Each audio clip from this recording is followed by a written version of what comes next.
우리 지난 시간에 협상의 장애요인 중에서 제일 큰 문제를 심리적 문제로 이야기를 했습니다.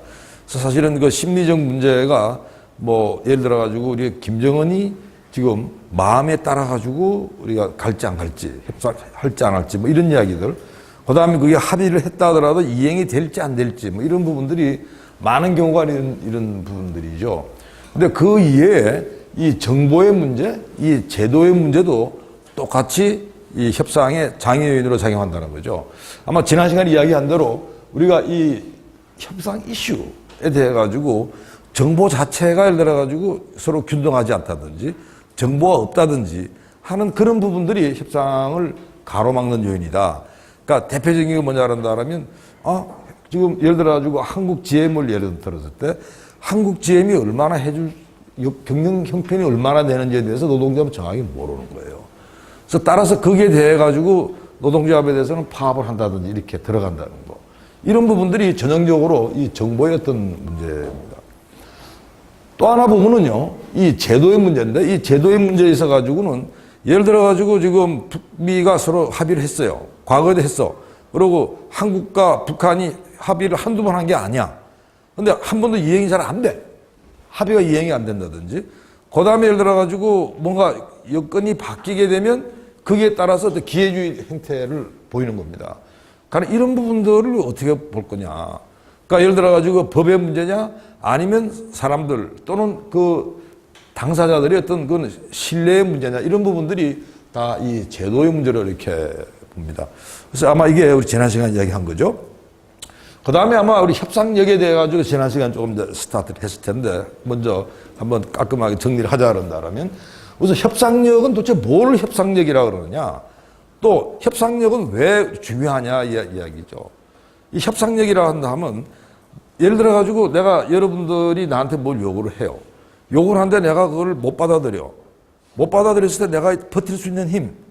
그 다음 때로는 예를 들어 가지고 거꾸로 내가 상대방에 대해서 내 요구를 들어주세요. 안 들어주게 되면 당신은 손해볼 겁니다. 손해보게 만들 수 있는 힘. 이런 부분들이 협상력이라고 했습니다.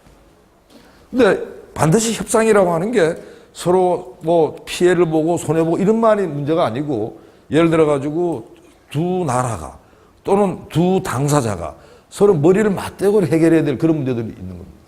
그런 경우에 있어 가지고는 상대방을 설득할 수 있는 힘.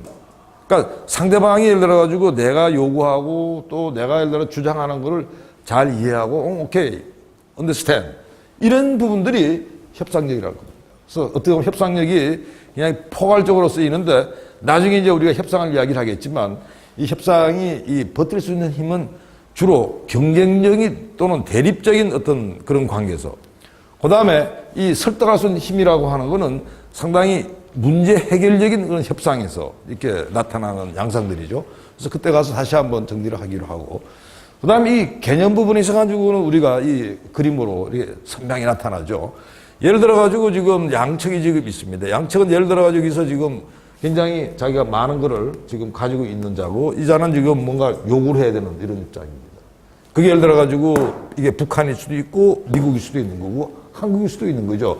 예를 들어가지고 북한은 지금 핵을 가지고 야, 핵 한 방 간다 이런 이야기를 하고 한국은 야, 핵 좀 하지 마라 뭐 이런 식의 어떻게 본다면 기본적으로 서로 이러한 북한은 자기의 핵 가지고 위협을 하는 거를 완화해 나가는.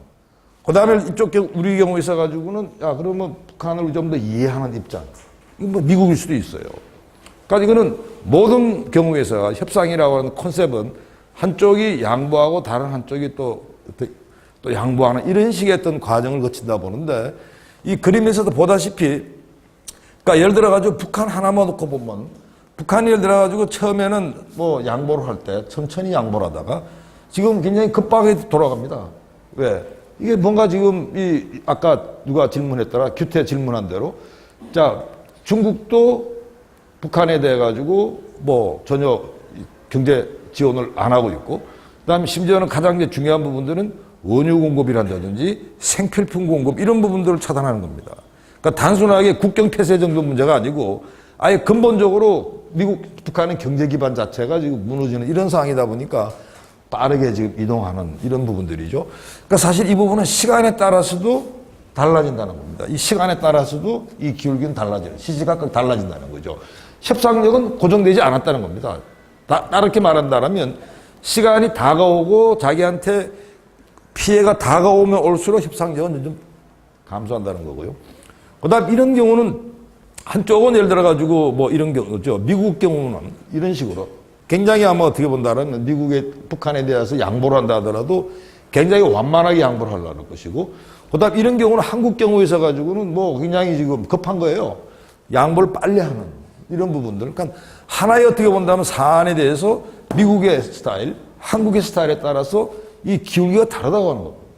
결국 이 부분은 이 협상력이라고 하는 게 결국 기울 개념으로 우리가 파악할 수 있는데, 이게 협상의 어떤 과정, 협상의 결과를 설명하는 매우 중요한 변수가 되는 겁니다. 그러니까 예를 들어 가지고 협상력이 뚝뚝 떨어지는 경우에서 가지고는 협상 결과 자체가 만일 북한이라고 가정한다면 북한이 불리하게 합의가 된다, 이런 부분들이 생기는 거죠. 그러니까 예를 들어 가지고 한국과 북한이 협상하면 이 지점에서 아마 서로 타협이 볼 수 있을 텐데, 북한이 미국과 협상하는 이런 지점에서 타격이 된다 보십니다. 바로 협상 결과가 협상력을 그대로 반영한다고 하는 겁니다. 자, 그럼 도대체 협상력은 어떻게 결정이 되느냐? 이 협상력의 결정 요인에 대해 가지고는 대략 한 두 가지로 이렇게 볼 수 있어요. 하나는 협상 당사자한테 외부에서 주어진 요인들, 이걸 외생적 요인이라고 그러죠. 그 다음에 협상 당사자 스스로가 내부적으로 할 수 있는 일들, 내생적 요인이라고 그럽니다. 그러니까 이 외생적 요인은 아까 말한 우리가 북한이 지금 가장 지금 다급해지는 게 뭐라 그랬죠? 뭐 때문에 북한이 지금 협상에 놓는다 그랬죠? 경제 제재라 그랬습니다. 그러니까 어떻게 보면 이런 이 경제 요인 부분이 있어가지고 북한이 협상력을 뚝 떨어뜨리고 있는 그런 요인들이에요. 그 다음에 지금 이 조직 요인 또는 이 사회 요인이라고 하는 부분은 뭐냐 한다면, 예를 들어가지고 북한 내부에 있어서 어떠한 변화가 있었느냐. 그러니까 예를 들어 북한 내부에 있어 가지고 북한의 지금 현재 경제를 돌리는데 굉장히 큰 기능을 하는 게 장마당입니다. 이 장마당에서 어떻게 보면 북한의 일반 사람들은 생계를 이어가는데 중국에서 다 모든 게 끊어지다 보니까 사실은 북한 내부에서 지금 동요가 벌어지고 있다, 그런 이야기도 있어요. 그러니까 기본적으로 핵은 다 좋다 이거야. 좋은데 우리의 삶은 뭐냐는 이런 부분들이 어떻게 보면 이 사회 전체에 들어가지고 북한 주민을 뭐 강력하게 지금 이 통제를 하고 이제 억압을 하는데, 이런 부분이 이제 한계 오는 거 아니냐. 그 다음에 이 제도적인 이 법적 요인 부분에 있어서 똑같은 부분들이에요. 왜? 예를 들어가지고 북한이 뭘 믿었냐 한다면, 그래, 중국은 러시아는 우리 편인 줄 알았더니 북한 제재에 대한 대북 결의안을 유엔에서 하는데 중국과 러시아도 같이 가담한 겁니다. 그러니까 유엔의 결의안이라고 하는 거는 사실은 협약이죠. 국제 협약과 같은 거예요. 제도적인 그런 요인들, 이런 부분들이 외생적 요인에서 굉장히 지금 어려운 이런 사항들입니다. 그래서 아마 여러분들이 북한의 문제든 또는 한국 GM의 문제든, 또 오늘 아마 여러분들이 신문에 봤을 거예요. 오늘 한미 FTA가 사실상 타결이 됐다고 이야기 나옵니다. 한미 FTA 타결이 됐는데 그 한미 FTA 타결에 대해서 지금 서로 뭐 자기가 잘 했다고 이야기하는데 그건 잘 몰라. 아직 내용을 정확히 모르니까. 근데 이런 부분도 똑같은 지금 부분들입니다. 왜? 현재 우리가 듣는 거에 의한다라면 미국은 한미 FTA 협상을 다시 재협상을 하자 그런다라면서 우리나라에 대해서 아주 그냥 이 통상 압박을 어마어마하게 이제 강화를 해놓고, 그 다음에 야, 재협상 할 거야 안 할 거야? 사인할 거야 안 할 거야? 이런 식의 했다고 하는 게 지금 일반적인 우리가 생각인데, 뭐 그 부분도 확인해 봐야 이런 부분들. 그 다음에 지금 현재 우리나라 운명 전체를 바꿀 수 있는 게 개헌 협상이죠. 헌법 바꾸는 이런 부분들에 대해서 지금 문 대통령은 개헌안 던져놓고 지금 외국 가버린 거죠. 그러니까 사실은 이 문제에 있어 가지고 야당은 굉장히 지금 반대를 하는 입장이고, 이 협상은 어떻게 될 거냐 부분들입니다. 똑같은 부분이죠. 왜? 문 대통령은 왜 이렇게 개헌안처럼 그렇게 중대한 사안에 대해 가지고 이렇게 막 가고, 그 다음에 예를 들어 가지고 뭐 UAE 외국 나가서 전자결제할 정도의 문제냐. 그러니까 모르게 몰라도 아마 본인 입장에서는 이런 부분들이 굉장히 자기한테 유리하게 작용한다고 볼 수도 있는 겁니다. 그러니까 예를 들어 가지고 지금 이 개헌도 그렇고 북미 한국 GM 문제도 여러분들이 지금 사례 연구하는 데 있어 가지고 바로 이러한 맥락 속에서 여러분들이 접근을 하라는 겁니다. 그 다음에 내생적 요인 부분에 있어 가지고 예를 들어 가지고 외부의 요인이 다 좋은데도 불구하고 별로 협상에 있어 가지고 뭘 못 챙겼다. 실제로 예를 들어 가지고 100을 내가 얻을 수 있는데도 불구하고 50밖에 못 얻었다 그런다면 대부분의 경우는 뭐냐면 협상의 어떤 내생적인 요인 때문에 협상력을 떨어뜨리는 겁니다. 그러니까 대표적인 게 뭐냐면 상대방이 지금 누군지, 상대방이 무슨 생각을 하는지, 상대방이 왜 그런 요구를 하는지조차도 모르고 협상에 나가는 거죠. 예. 그러니까 기본적으로 아까 우리가 이 정보 이야기를 했는데 이 정보 자체가 협상을 장애하는 요인이기도 하지만 협상력을 결정하는데 매우 중요한 요인입니다.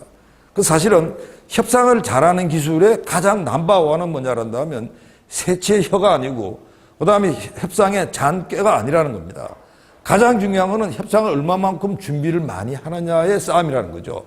협상을 준비하고 협상을 충분히 대비한 사람들이 협상력을 키우고 외생적인 요인이 불리하더라도 여기서 만회를 할 수 있다는 겁니다. 그 다음 두 번째는 뭐냐란다 하면 자기가 가지고 있는 이 가용자원, 결국 협상에서 가지고는 때로는 주고 받고 서로 양보를 하는 이런 부분들인데 문제는 상대방한테 내가 뭐를 줄 게 없다 이거죠.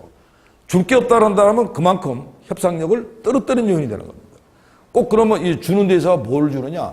상대방이 원하는 거, 상대방이 필요한 걸 준다는 거죠.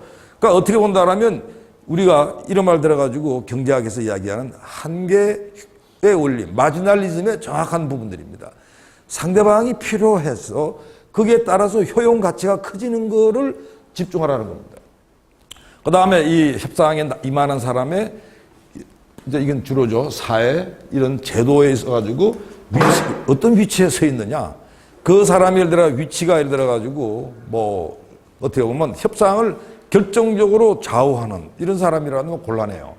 우리가 대표적인 게 아마 우리 여러분 교과서에 나오겠지만 과거에 우리가 이 GM이 대우를 인수할 때 우리 협상력이 결정적으로 떨어뜨린 이유 중에 하나가 뭐냐면 실제로 협상 당사자가 그 당시에 산업은행 이런 실무급인데 나중에 대통령급이 나와버려가지고 밀다 보니까 한국은 그냥 뭐 대통령의 어떤 입장을 누구나 다 따라야 되는 이런 입장이다 보니까 스스로 어떻게 본다면 협상력을 떨어뜨리는 그런 요인이 됐던 겁니다.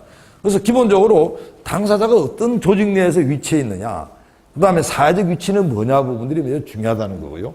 그 다음에 마지막으로 당사자 자질입니다. 이 자질 부분에 있어가지고 예를 들어가지고 이 당사자라는 사람이 나간데 상대방한테 신뢰는커녕 오히려 상대방한테 불신을 일으키는 그런 행동이나 그 다음에 뭐 그러한 어떻게 본다라면 뭐 말투나 이런 부분들은 협상력을 떨어뜨리는 요인들입니다. 그래서 사실은 이 협상력의 어떤 내생적 결정 요인이라 한다면 외생적 요인이 불리할 때 내생적 요인이 작용할 때 바로 그 사람은 가스 베스트 니고시에이터가 되는 거죠. 어떻게 보면 이 불리한 상황을 유리하게 끌어낼 수 있는 아마 우리가 여러분들이 역사책에서 배웠던 서희의 이 협상이란다든지 이런 부분이 전형적인 그런 경우입니다. 서희의 그 당시에 우리 상황이 고려시대 상황이 불리한 상황인데 그 상황을 바꿨던 이런 부분들이 바로 이 서희가 그 중국의 상황과 그 안에 그 상황을 정확하게 이해를 하고 그 다음에 우리가 뭘 주는 게 아니라 그쪽에서 필요한 걸 알았던 겁니다. 왜?